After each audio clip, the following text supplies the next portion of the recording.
अच्छे political worker, बहुत कम उम्र में उनकी मृत्यु हो गई है। और मैं अपने तरफ से, अपने पिता, अपने वालिद के तरफ से पवार साहब को, शुक्रिया को, उनकी तमाम ख़ानदान को इस मुश्किल घड़ी में हम अफसोस और ताज़ियत का इज़हार करते हैं। सर, ये लगातार जो प्लेन क्रैश हो रहे हैं हम आए दिन देख रहे हैं, इस पे क्या कहेंगे? मतलब अब हर एक प्लेन क्रैश का अलग अलग वजह। इस प्लेन क्रैश में क्या हुआ, अभी शायद हम में से किसी को इस पर टिप्पणी करनी नहीं चाहिए। इसमें तहकीकात हो, इंक्वायरी हो, उसके बाद पता चलेगा क्या जहाज़ में ख़राबी थी, क्या मौसम ख़राब था, कोई और वजह थी, आखिर देखते हैं। लेकिन मौत मौत है जनाब। किसकी मौत कहाँ लिखी हुई है, कैसे लिखी हुई है, ये आप और मैं नहीं जानते, ये सिर्फ ऊपर वाला जानता है। और अफसोस की बात यह है कि उस जहाज़ में जो लोग इस दुनिया को छोड़ गए, उनके लिए इतना ही वक्त मुकर्रर किया गया था। सर, बीते कल अखिलेश यादव कोलकाता आए थे, मुख्यमंत्री से मुलाकात हुई।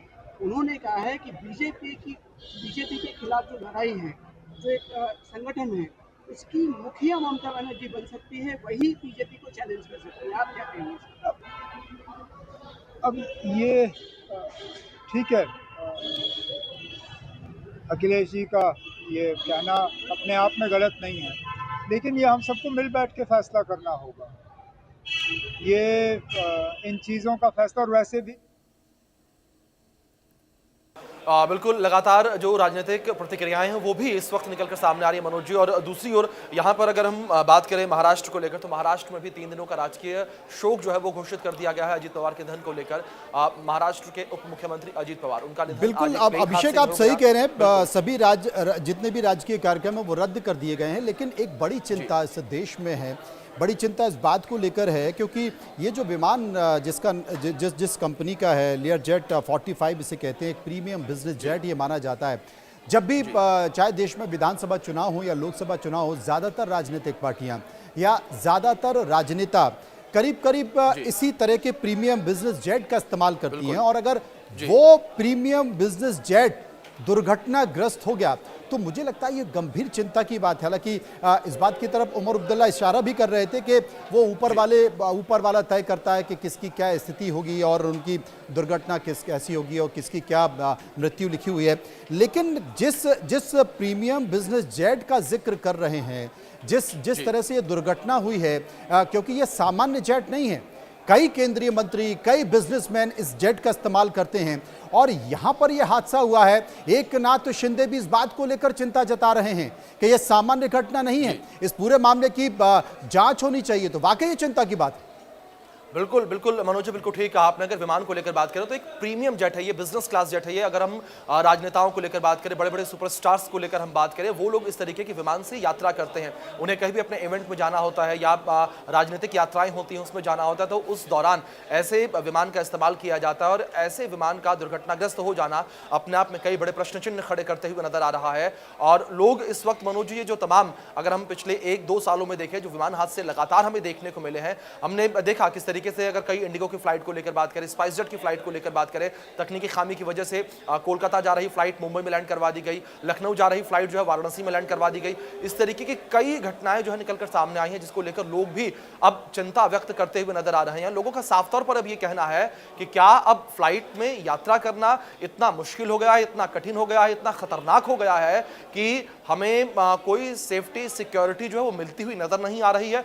और इस तरीके से अगर हम एक बड़ी शख्सियत की बात करें जिनका विमान इस तरीके से क्रैश हो जाता है, तो ऐसे में और भी कई सारे बड़े सवाल खड़े होते हुए नजर आते हैं। और मनोज जी, अगर फ्लाइट को लेकर हम बात करें, कोई भी फ्लाइट हो, छोटी हो बड़ी हो फ्लाइट, जब भी फ्लाइट जो है, चाहे एयर स्ट्रिप हो, चाहे कोई भी एयरपोर्ट हो, वहां से जब ये फ्लाइट टेक ऑफ करती है तो उससे पहले कई सारे सिक्योरिटी चेक्स होते हैं, कई सारे पॉइंट्स होते हैं।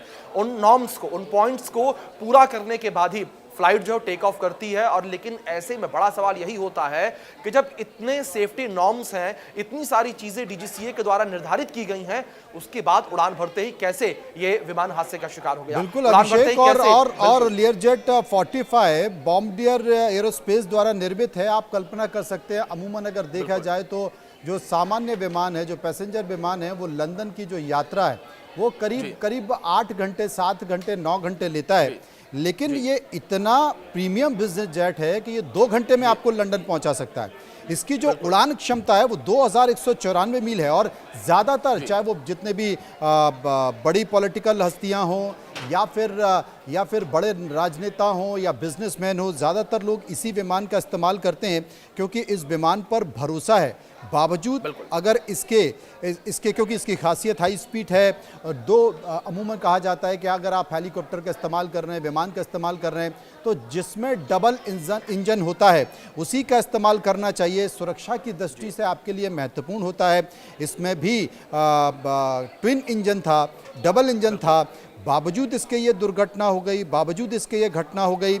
मेडे कॉल क्या है, पायलट ने किस तरह की बात की है, मुझे लगता है समझना होगी। डीजीसी इस पूरे मामले की गंभीरता से जांच कर रहा है, तमाम सारी चीज़ों को जुटा रहा है। लेकिन एकनाथ शिंदे ने कहा है कि जांच तो होनी चाहिए, कम से कम पता चले क्या हुआ। मुझे लगता है बहुत सारी चीज़ें सामने आएगी। लेकिन राज्य में एक राजनीतिक संकट भी है। शायद अभी बहुत सारे लोगों को इस तरफ अभी ध्यान ना गया हो, लेकिन राज्य में एक बड़ा संकट है क्योंकि जो एनसीपी अजीत पवार है वो केवल एनसीपी अजीत पवार के दम पर ही है।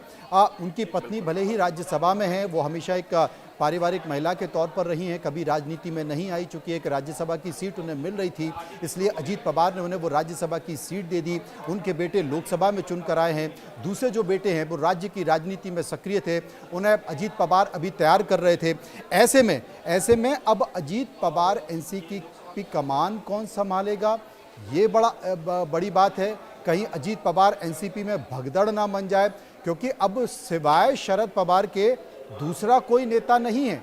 बहुत सारे ऐसे नेता एनसीपी अजीत पवार में थे जो विधानसभा चुनाव के दौरान ही शरद पवार की तारीफ कर रहे थे, शरद पवार के समर्थन में बात कर रहे थे। बहुत सारे ऐसे नाम हैं। लेकिन अब ये देखना होगा कि अजीत पवार की जो राजनीतिक विरासत है या एनसीपी अजीत पवार है, क्या वो एनसीपी अजीत पवार उनकी पत्नी बागडोर संभालेंगी, उनके बेटे बागडोर संभाल पाएंगे? क्योंकि उस राजनीतिक पार्टी में अजीत पवार एनसीपी में दूसरा कोई ऐसा बड़ा व्यक्तित्व नहीं है। और सबसे बड़ी बात है कि जो एनसीपी शरद पवार के नाम से आज भी जानी जाती हो, भले ही जो चुनाव का चिन्ह हो वो अजीत पवार के साथ चला गया हो, इलेक्शन कमीशन ने अभी उस पर निर्णय सुनाया हो, लेकिन अगर एनसीपी के मूल में देखा जाए, अगर बारामती के मूल में देखा जाए, एनसीपी के कार्यकर्ताओं के मूल में देखा जाए, तो अभी भी वहां पर शरद पवार ही लोगों के दिल में है। तो भतीजे के बाद, और सबसे बड़ी बात है कि जिस तरीके से सुप्रिया सुले का बयान आया कि अभी हाल ही में जो दिवाली निकली है वो पूरे परिवार ने साथ में मनाई है। कुछ दिनों पहले बीएमसी के जो चुनाव परिणाम आए थे उसके कुछ दिनों पहले शरद पवार से अजीत पवार की मुलाकात हुई थी। तो अब आने वाले समय में जो अजीत पवार के कार्यकर्ता हैं, एनसीपी के कार्यकर्ता हैं, नेता हैं, वो किस तरफ जाते हैं, किसको नेता मानते हैं, ये एक बड़ा सवाल है।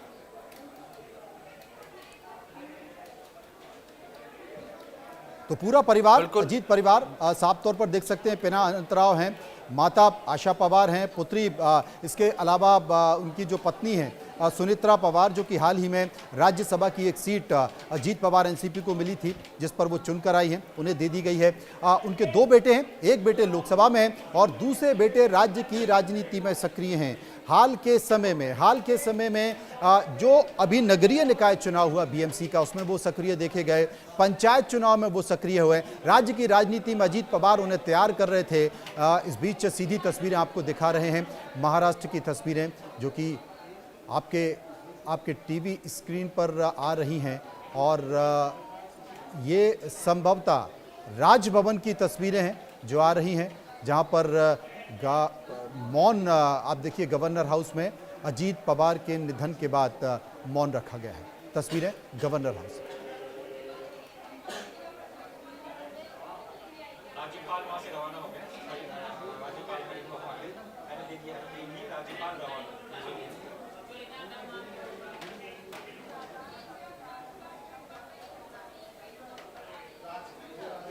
दो मिनट का मौन यहाँ पर राजभवन में अजीत पवार के निधन के लिए राज्य के राज्यपाल आप देख सकते हैं मौजूद हैं, गवर्नर हाउस का पूरा स्टाफ मौजूद है, और संभवतः जो लग रहा है कि राज्य के राज्यपाल भी बारामती संभवतः जा सकते हैं। जो तैयारियां दिख रही हैं, जिस तरीके से वो राजभवन से बाहर निकले हैं, अब देखना होगा कि वो कहाँ जा रहे हैं। लेकिन राजभवन में 2 मिनट का शोक व्यक्त किया गया है अजीत पवार के निधन पर।